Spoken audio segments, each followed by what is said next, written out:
And now, it's time for another Dice Tower review with Tom Vasel.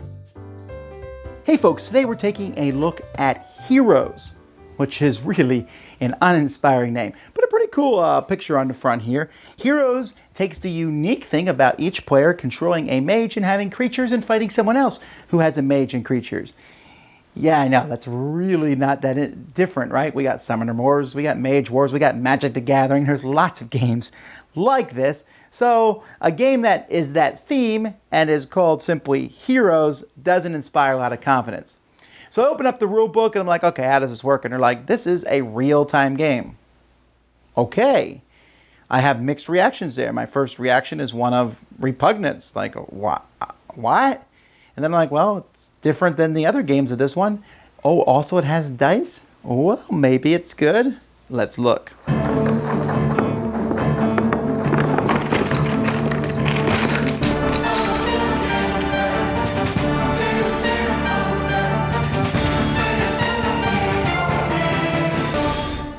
Each player is going to choose one wizard, and they're different colors, and so you have the red, blue, green, and purple, and I don't think I can pronounce any of their names, so I'm going to try.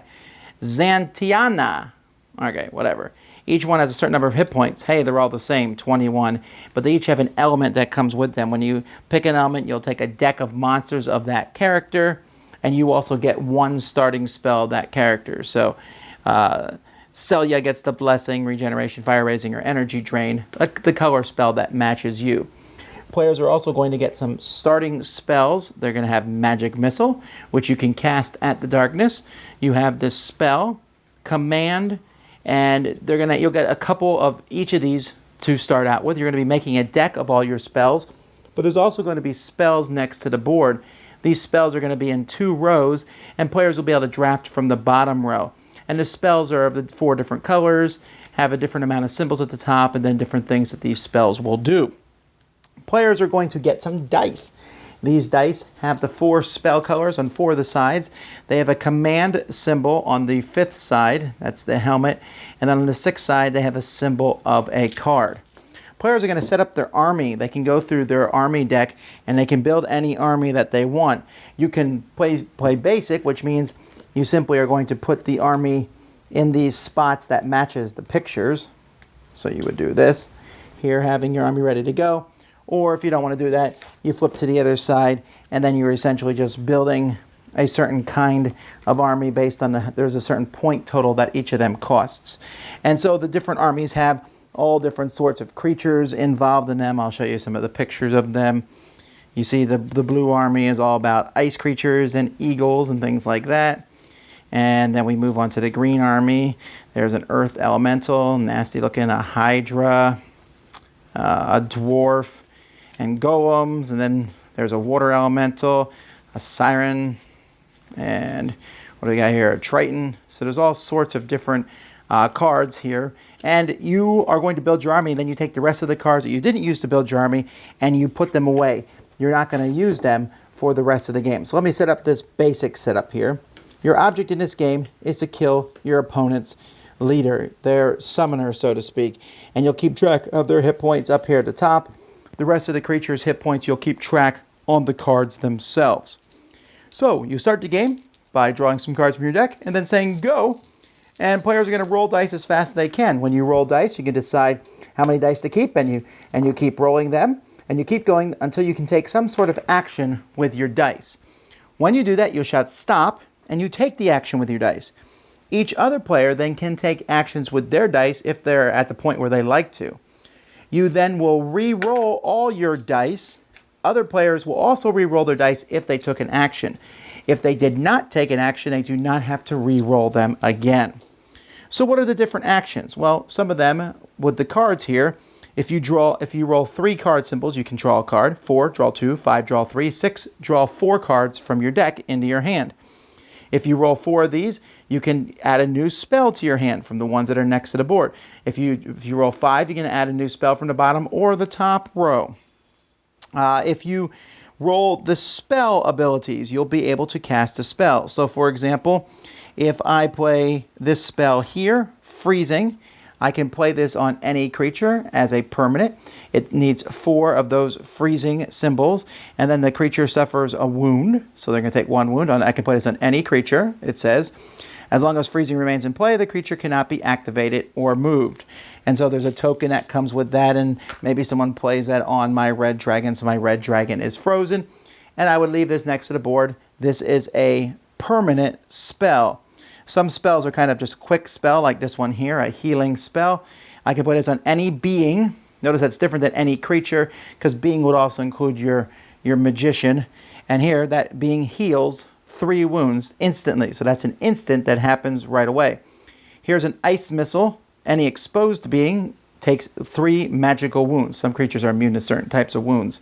Now, an exposed being, when you're playing, the other person is going to bring theirs right up against your board. And if you have somebody in front of you, you are not exposed. So these 3 are not exposed. These 3 are exposed. And so there's different cards that will allow you to play on different creatures. Sometimes they play on any player. Now, when you cast a spell, at the bottom of a spell, there's a way to enhance that spell. You discard 2 cards from your hand, and this one will do an extra wound. You discard 2 cards from your hand, and this will heal an extra one. This says permanent +1. That means you'll put a permanent token on it, because there are ways to dispel other players' spells. You can roll 1 of each type. It's listed here. There's also dispel cards. And when you dispel, you will remove a token. If there is no tokens, you get rid of the card. So permanent spells can last longer if a player has more of these tokens on them, because it's harder for other players to dispel them. Now, whenever a player casts a spell, and only when they cast a spell, they can also use command tokens to activate a creature. Each creature on the board costs a certain amount to activate. So for example, this Glimmer here costs 1 to activate, while the red dragon costs 3. When you activate, you will attack the person across from you. You'll do this much damage. That's how much life it takes before you're killed. Or sometimes you can do something else here, for example.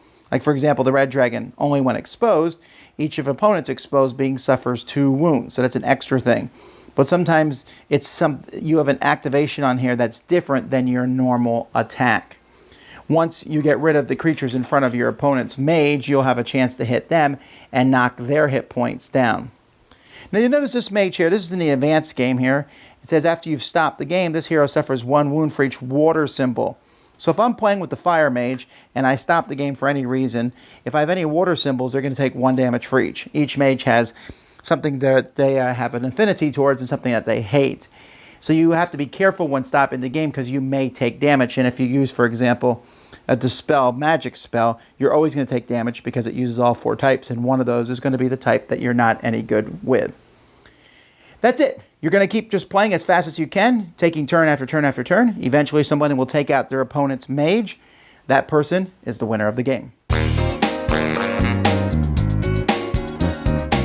Now there's a good chance that some of the people I'm about to talk to are no longer watching, because as soon as I said real time, they were out. And I completely understand that. There are games where when you have a real-time factor in the game, you're going as fast as you can beat the other person.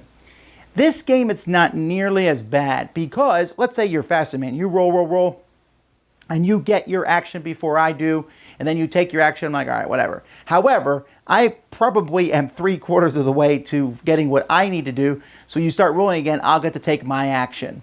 And so I would guess that a faster player can take 4 actions for every 3 of a slower player, which still is not that good. And there's still some times where you sit there and roll 40 times in a row as you're trying to get that last die to be exactly what you want it to be.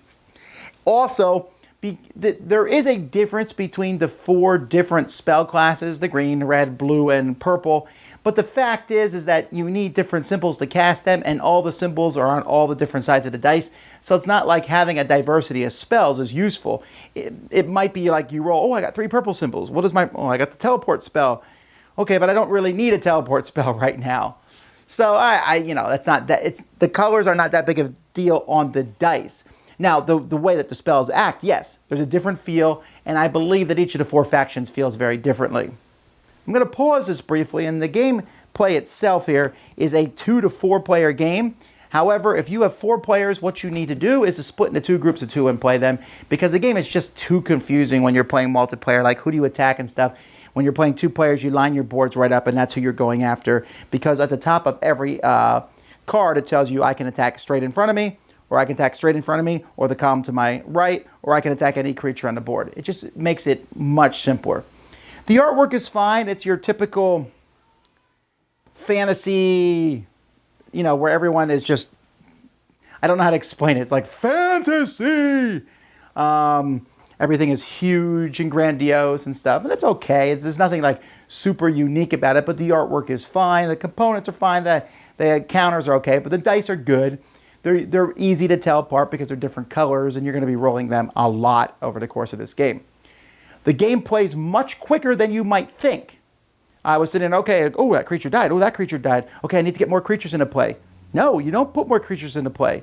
You have that big creature deck just so you can build different armies if you want to. But games are over quickly because pretty soon your creatures are all beat up, and it's just mage versus mage. So you got to figure out, do I want to spend my attack spells on my opponent's creature, or do I want to hit their mage, or do I want to hit their creatures that are protecting their mage, so therefore my creatures can attack them?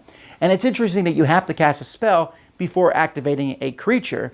And you can also, I didn't mention, you can use the creature symbols, the mobilizing symbols, to not only activate that creature and attack with it, but for every creature, no matter how much they cost to attack with, you can move them for one, so they can move around.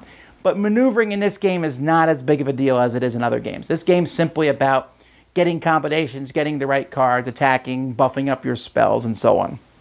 The game is lighter than you might think. It looks like there's a lot of text, a lot of things going on, but it's pretty light and pretty simple. It plays very quickly. I think once you know what you're doing, we're talking 15 to 20 minutes. The games aren't very long at all. And like I said, I don't think the real-time thing is a big deal. I like the game. I do think that the game would be much better without the real-time. I don't know that it was needed. I think that maybe just a little bit of thinking and stuff could have gotten around that. It's almost like it's a gimmick more than anything else, because it's really not that big of a deal to roll faster. But still, that whole time, I'm rolling and rolling. All right, come on, am I eventually going to get a green die? But overall, some cool ideas. It's a hand-building type game, or a deck-building game as you go by. A real-time deck-building 2-player game. Doesn't sound like it should work very well, but oddly enough, it does. Dice Tower Judgment, approved. Thanks so much for watching the Dice Tower videos. Find more great videos and reviews, as well as our top-rated audio podcast at Dicetower.com. You can also find other great shows at DicetowerNetwork.com. I'm Eric Summerer, and you've been watching The Dice Tower. The Dice Tower is sponsored by Cool Stuff Inc., where you can find great games for great prices. Cool stuff in stock. Check them out at CoolStuffInc.com.